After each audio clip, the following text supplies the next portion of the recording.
Let's go to a man now who knows very much what it's like to live in Israel under these circumstances. That is Dave Sharma, Australia's former ambassador to Israel, now a Liberal senator for New South Wales. So thanks for joining us again, Dave. Even back when you were ambassador, I remember talking to you. You and your family had to shelter when missiles were incoming from Gaza. So you know that routine, if not the intensity that we're seeing it at the moment. Life in Israel is extremely difficult at the moment. Yeah, look, seeing those pictures of Sharon and the sirens go off and everyone scrambling to the shelter, brought back many memories for me. I was there when Hamas was firing rockets. I wouldn't want to compare the two situations, though. The ballistic missiles Iran is firing regularly at civilian areas, it should be pointed out. Civilian areas in Israel pose a much greater risk than anything I had to live under, but certainly the scenes are very familiar to me. Now, this is the point about what's going on here, right? The Americans have come in with this spectacular attack to take out the nuclear facilities, which is the illegal aspect that the whole world is supposed to support. The whole world has been against Iran getting nuclear weapons.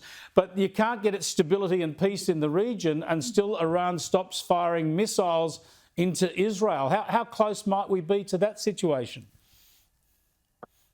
Well, look, Iran still clearly has a significant number of ballistic missiles in its arsenal.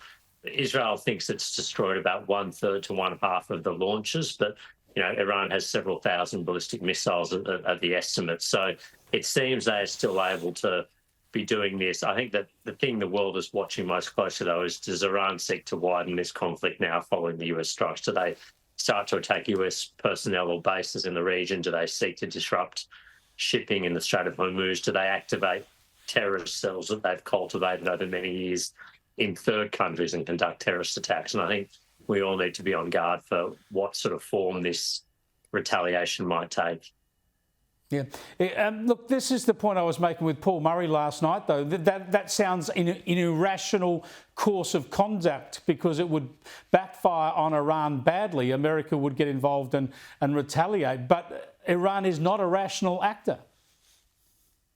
No, and look, you've got to remember there's the Iranian regime and there's the Iranian people, and the interests of the two can often be quite far apart. The regime, the leadership, the IRGC, the supreme leader, they will be looking at what allows them to continue to run and control the country. And if that potentially risks more devastation to their own people, I think they will take that. I mean, they've shown themselves to be a brutal regime in years past in stamping down protests about women's rights and freedoms, in conducting one of the largest numbers of executions anywhere in the world on a yearly basis. So they have no compunctions about punishing their own people if it secures their own grip on power. And that will be the calculation they're going through now. What allows their regime to survive, not what is best for their country. Now, I've just got to ask you this. The astounding turnaround from Anthony Albanese and Penny Wong. Suddenly they now support the American action. They should have been supporting it last week. They didn't even support it yesterday. They've come to their senses today. Now, as a former diplomat, one who served in Washington, do you think the US has got onto them, either through our embassy their embassy in Australia or in Washington, and demanded that as an ally they actually mouth something that could be described as support?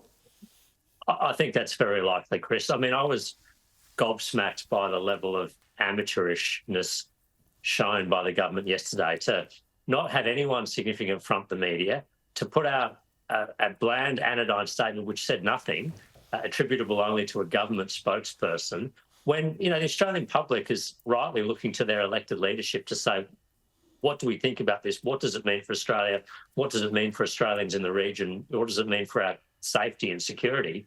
And the government was absent from the field. It's amateurish, and I can only think that they got a full court press from Washington last night, once Washington came online at about 10 o'clock our time last night, and they said, what on earth are you doing? I mean, what kind of ally are you that you cannot come out and support something as straightforward like this that is in Australia's national interest, not just America's national interest, Exactly. not Israel's national interest. It's in our national interest. That's why we should be speaking out in support of it. Thanks for joining us again, Dave. I appreciate it. Senator Dave Sharma. This is my instinct, as I said at the top of the program. America must have gotten on the blower to them. They've been pulled into line, which is a very embarrassing way for a mob to run our foreign policy.